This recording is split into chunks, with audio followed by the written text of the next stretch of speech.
وہ نبی جنہوں نے 950 سال دین کی تبلیغ کی، جنہوں نے 950 سال لوگوں کو اللہ کی طرف بلایا اور آخر کار صرف اور صرف 80 یا 82 لوگ ہی مسلمان ہوئے، وہ تھے حضرت نوح علیہ السلام۔ ناظرین کرام، آج کی اس ویڈیو میں ہم آپ کے ساتھ حضرت نوح علیہ السلام اور ان کی قوم کا واقعہ شیئر کرنے والے ہیں۔ اس سے پہلے اگر آپ چینل پر نئے ہیں تو چینل کو سبسکرائب کریں اور ویڈیو اچھی لگے تو ویڈیو کو لائک کریں۔ تو چلیے ویڈیو شروع کرتے ہیں۔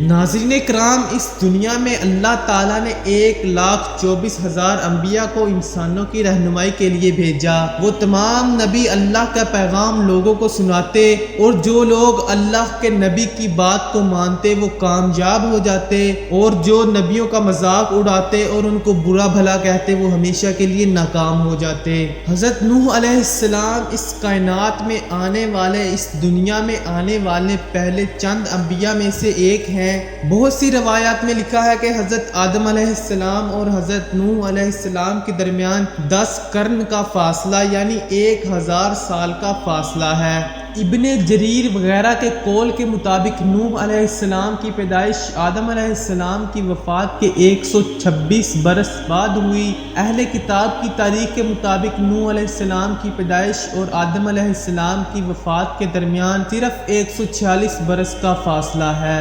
ناظرین کرام، اللہ تعالیٰ نے جب حضرت نوح علیہ السلام کو نبوت عطا کی، اس کے بعد انہوں نے لوگوں کو اللہ کی طرف بلانا شروع کر دیا اور لگاتار 950 سال لوگوں کو اللہ کا پیغام سناتے رہے اور بالآخر صرف اور صرف 80 یا 82 لوگ مسلمان ہوئے۔ ناظرین کرام، حضرت نوح علیہ السلام کے 4 بیٹے تھے، حام، سام، یافس اور یام، اور ان کے 3 بیٹے ایمان والے تھے اور ایک ان کا بیٹا یام جس کا بہت سی روایات میں نام کنعان بھی آیا ہے، وہ ایمان لے کر نہیں آیا تھا، اور بہت سی روایات میں یہ بھی وارد ہے کہ حضرت نوح علیہ السلام کی بیوی بھی ایمان والی نہیں تھی۔ 950 سال دین کی محنت کرنے کے بعد جب صرف اور صرف 80 یا 82 لوگ مسلمان ہوئے تو حضرت نوح علیہ السلام نے اللہ سے دعا کی۔ جب اللہ تعالیٰ نے نوح علیہ السلام کی دعا قبول کی تو اللہ نے حکم دیا کہ زمین میں ایک درخت لگاؤ تاکہ وہ تیار ہو جائے تو اس کی لکڑی سے کشتی بنائی جائے۔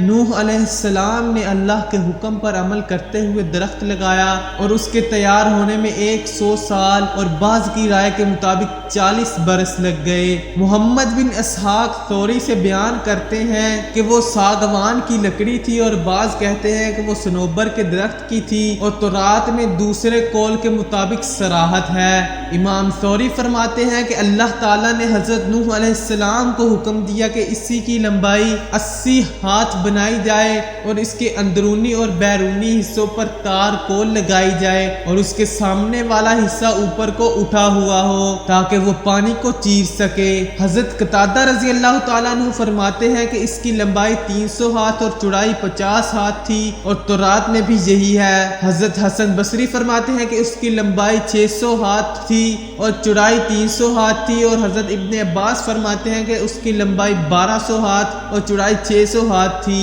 اور ایک قول یہ بھی ہے کہ لمبائی 2000 اور چوڑائی 100 ہاتھ تھی۔ جب حضرت نوح علیہ السلام نے اللہ تعالیٰ کے حکم کے مطابق درخت لگایا، درخت بڑا ہوا، اور اس کے بعد حضرت نوح علیہ السلام نے کشتی بنانا شروع کر دی۔ جب حضرت نوح علیہ السلام کشتی بناتے تو لوگ ان کا بہت مذاق اڑاتے تھے۔ جب حضرت نوح علیہ السلام نے کشتی تیار کر لی، اس کے بعد کفار نے حضرت نوح علیہ السلام کی کشتی کے اندر کوڑا پھینکنا شروع کر دیا، جس کے بعد حضرت نوح علیہ السلام نے اللہ تعالیٰ سے دعا کی۔ اللہ تعالیٰ نے ان تمام کفار کو ایک ایسی بیماری میں مبتلا کر دیا جس کا علاج کوڑے سے ہوتا تھا۔ جب ان لوگوں کو یہ پتا چلا کہ اس بیماری کا علاج کوڑے میں ہے تو انہوں نے دھڑا دھڑ وہاں سے کوڑا اٹھایا اور اپنا علاج کرنا شروع کر دیا۔ اس طرح اللہ تعالیٰ نے حضرت نوح علیہ السلام کی کشتی کو بھی صاف کروا دیا۔ اس کے بعد اللہ تعالیٰ نے حضرت نوح علیہ السلام کو حکم دیا کہ اس دنیا میں موجود تمام جانوروں کا ایک ایک جوڑا بھی اس کشتی میں رکھ لیا جائے،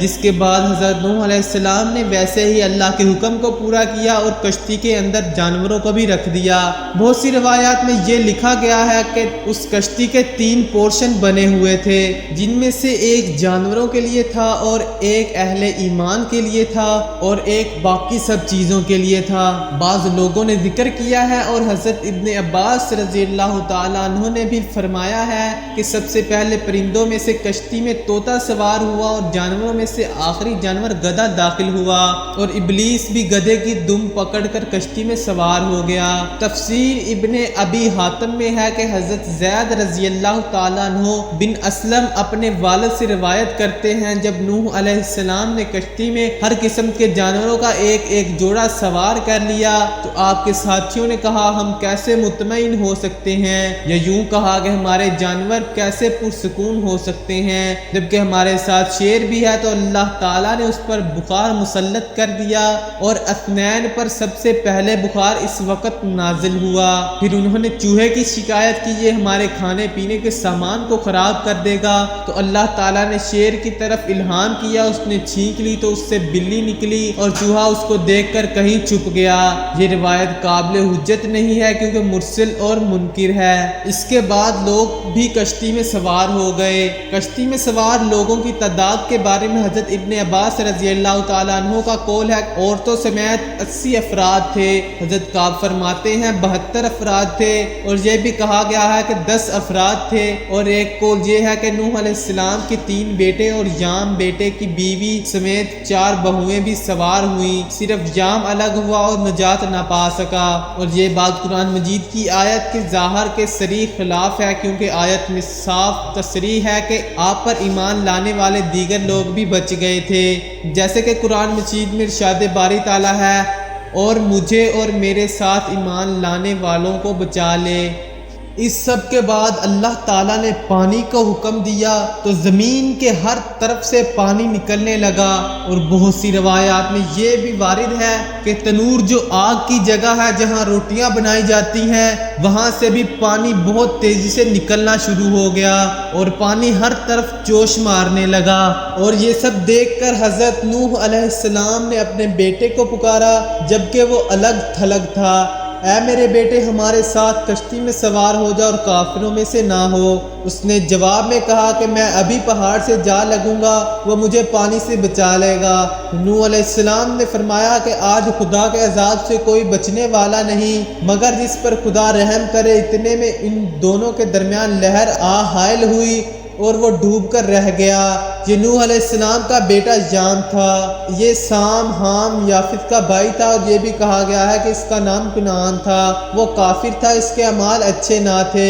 اس نے اپنے باپ کے دین اور مذہب کی مخالفت کی، جبکہ نوح علیہ السلام کے اجنبی اور غیر رشتہ دار لوگ نجات پا گئے کیونکہ وہ نوح علیہ السلام کے دین اور مذہب کو تسلیم کرنے والے تھے۔ اس سب کے بعد جب تمام لوگ کفار ڈوب کر غرق ہو گئے، اللہ تعالیٰ نے زمین کو حکم دیا کہ پانی کو نگل جاؤ، اور اللہ تعالیٰ نے ارشاد فرمایا جس کا قرآن مجید میں بیان کیا گیا ہے، اور کہا گیا اے زمین اپنا پانی نگل جا اور اے آسمان رک جا، اور پانی خشک کر دیا گیا اور کام پورا کر دیا گیا، اور کشتی جودی پہاڑ پر جا رکی، اور کہا گیا کہ ظالم قوم پر لعنت نازل ہو۔ اور اس سب کے بعد حضرت نوح علیہ السلام اور ان کی قوم کے لوگ جو ایمان لائے تھے وہ کشتی میں سے اترے اور انہوں نے اپنی زندگی گزارنا شروع کر دی۔ اور بہت سی روایات میں یہ وارد ہے کہ حضرت نوح علیہ السلام کشتی میں جو لوگ موجود تھے کچھ ہی دنوں میں ان سب کی وفات ہو گئی، اور اس کے بعد حضرت نوح علیہ السلام کے 3 بیٹے سام حام یافت سے اللہ تعالیٰ نے اس نسل کو چلایا، اور اس لیے حضرت نوح علیہ السلام کو آدم ثانی بھی کہا جاتا ہے۔